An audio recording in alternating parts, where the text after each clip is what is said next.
2024학년도 1학기 중간고사 생명과학원 백송고 내신 분석 리포트입니다. 우선 난이도를 보시면 제가 별 2개를 드렸어요.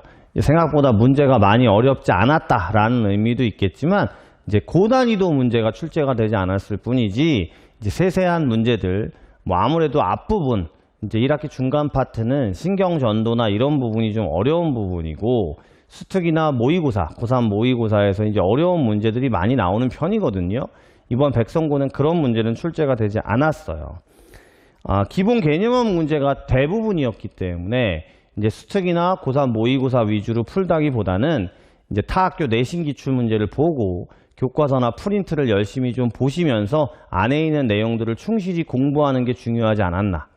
우리가 내신 기출 분석 리포트라고 얘기하는 것의 취지가 물론 2025년 내년에 백성고 시험을 준비하는 친구들도 물론 보시겠지만 올해 2024년도 1학기 중간고사를 치른 친구들이 이제 우리 학교의 생명과학의 흐름이 이런 거고 우리 학교 선생님께서 출제하는 그런 방향성이 어떤 거냐라는 것들을 보여드리려고 하는 게 더 큰 취지거든요. 그래서 우리 백성고는 뭐 다음 시험도 이렇게 나올 거다라고 단언할 수는 없지만 고난이도 문제 위주나 수능 특강이나 고3 모의고사 위주보다는 교과서나 프린트 안에 있는 내용을 좀 세세하고 꼼꼼하게 용어 정리를 하고 보면서 타 학교 내신 기출 문제 위주로 여러 번 N회독하는 것이 중요하구나 라는 포인트가 있었습니다. 90점대 중반 정도에서 1등급 컷이 형성된 걸로 보여지고요. 객관식 22문항이고 논술형은 3문항이었습니다. 논술형 문항도 충분히 출제가 됐어요.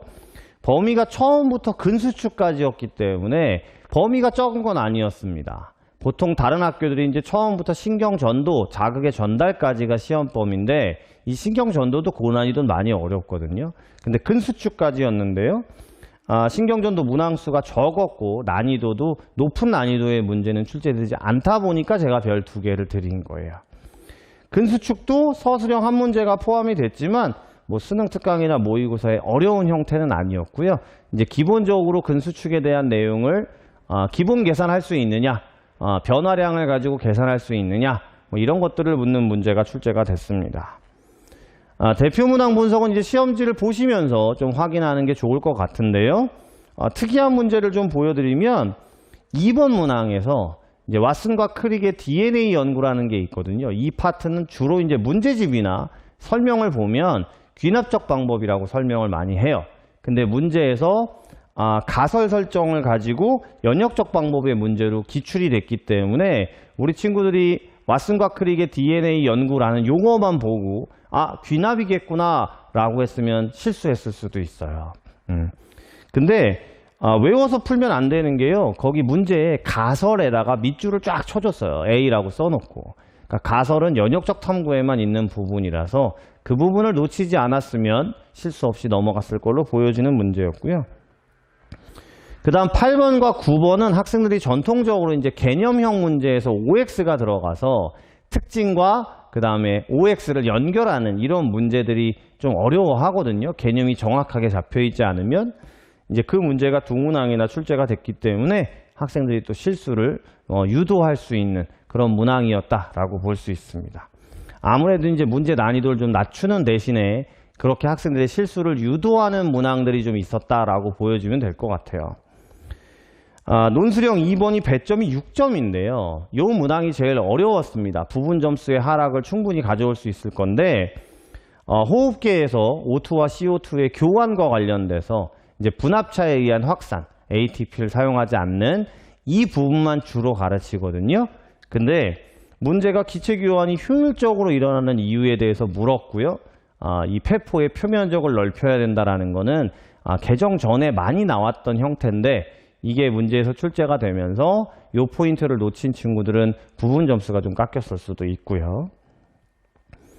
12번 문항에서 대사량 계산 문제를 출제하진 않았는데요. 기초 대사량이 일일 총 대사량의 몇 %인지를 물었기 때문에 이 부분은 솔직히 학원에서도 수업할 때 좀 놓치는 부분이 있어요. 너무나도 자세한 부분이기 때문에 이 부분은 교과서나 프린트를 좀 보셨거나 하는 친구들만 맞출 수 있지 않았을까 생각이 듭니다. 17번 문항이 그나마 좀 난이도가 있는 신경전도 문항이었는데요. 이거는 이제 시냅스의 방향성을 좀 보시고 요 부분에 대해서 공부가 조금 되어 있었다면 뭐 타학교나 수특이나 모의고사의 어려운 문제에 비해서는 난이도가 낮지 않았을까 생각이 들고요. 그 다음에 22번과 논술형 3번 문항은 근수축 계산을 또 고난이도만 풀다 보면 근수축에서 이제 정확하게 뭐 액틴이나 마이오신의 움직임 뭐 이런 부분들을 정확하게 머리에 개념을 잡고 있지 않았던 친구들은 또 실수가 있지 않았을까. 그러니까 전체적으로 난이도가 높은 문항보다는 개념을 충실하게 가지고 있는지 그리고 얼마만큼 실수를 하지 않는지를 묻는 시험 문제들로 있었다고 보여지는 시험이었습니다.